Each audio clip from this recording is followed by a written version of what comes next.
Hello, everybody. Myself, Pranab Biswas. I'm associated with Ziel classes, the faculty in science. Today, I'll be explaining a very interesting thing in physics that is Ohm's law. That is a part of current electricity. And as we know, that current electricity is very, very interesting. And Ohm's law is very popular thing and very interesting because we get the concept of resistance there. So let me share my screen with you so that I can explain to you in a better way. So wait for a few seconds.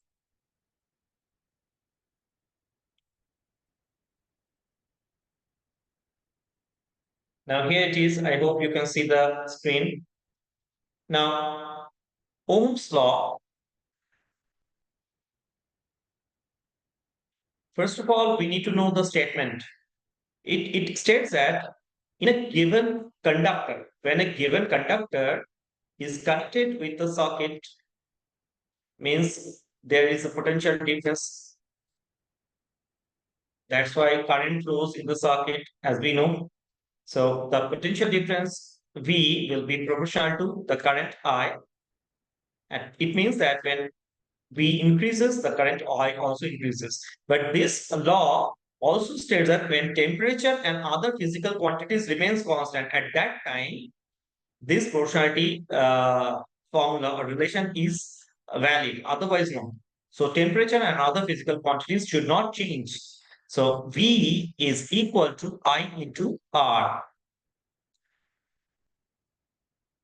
Now, R, the quantity that we have introduced, is termed as resistance. This is very interesting. Resistance. What does it mean? This is actually the obstacle the charges face when they propagate in the conductor. What I'm trying to say is this is the conductor. Now, here the electron, the charge, is flowing in this direction. Now, after some propagation, it collides with the particle of the conductor and its flow or its velocity is getting an obstacle. So that obstacle is termed as resistance. So this term resistance is very, very important and it decides how much current is will be flowing in a particular conductor when a particular voltage is given in the circuit. So here from this formula, we can see that R is equal to V by I, or resistance is the ratio between the potential difference and the current in the circuit. Now, as we can see from this formula, that R is equal to V by I, or V is equal to I into R. So we can see it is Y equals to mx type of formula. That is a straight line equation that passes through origin. So definitely, if I plot graphs. So if I plot, say, voltage versus current graph,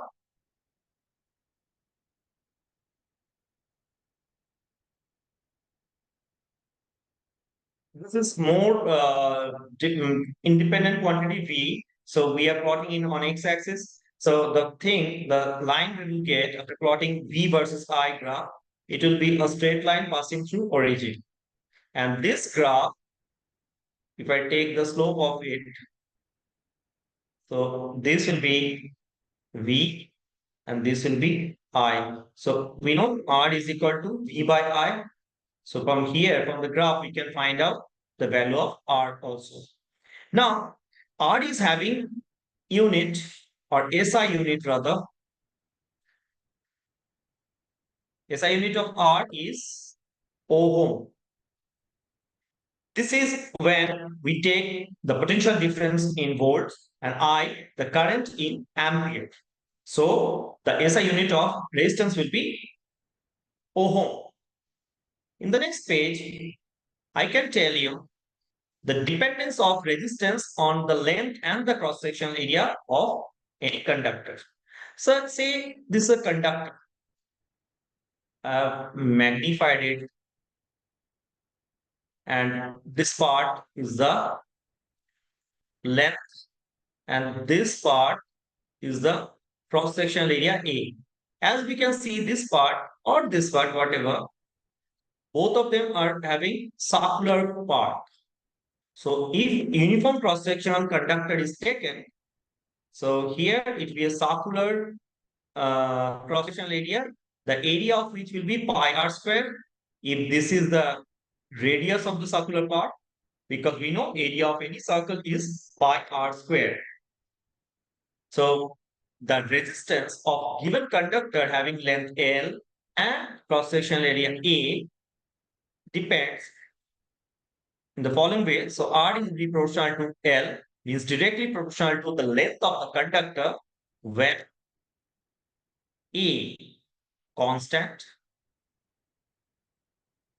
and R will be inversely proportional to the area or cross-sectional area when length constant. Dear students, you should always remember that this thing is also important. Means whenever a certain quantity, say R, is changing with another physical quantity, then another quantity that makes the changes on the particular R, so that should be fixed. For example, if A is proportional to B, then C is constant. C is constant. So this type of thing I'm trying to say. So if L and A both changes simultaneously, both change simultaneously, then what happens? R will be proportional to L by A. So here we have to write L, A, both can change or both change. These things are most of the books they do not write. So these things are important because these are the mathematical tools that we use for the deduction of this formula. So we can say that R is equal to rho into L by A. So this is the formula that we have got. Now I'm coming to it. So we have got R is equal to rho into L by A. Here we can see we have introduced a certain thing rho that is termed as resistivity. This is very interesting quantity because this quantity does not depend on R, L or A. Actually it is material dependent. Means when material changes, rho changes. That means if I take a copper conductor, say this is copper conductor having same length and area, having rho C. And another is iron conductor, having rho I, same length and same cross-section area. So definitely our C will be equal to rho C into L by A and Ri will be equal to rho into rho I into L by A. So here we can see as rho C not equal to rho I means the resistivity of copper and resistivity of iron both are not equal. That is why Rc is not equal to Ri means the resistance of the conductor made up of iron is not equal to resistance of the conductor which is made up of copper. So Rc is not equal to Ri.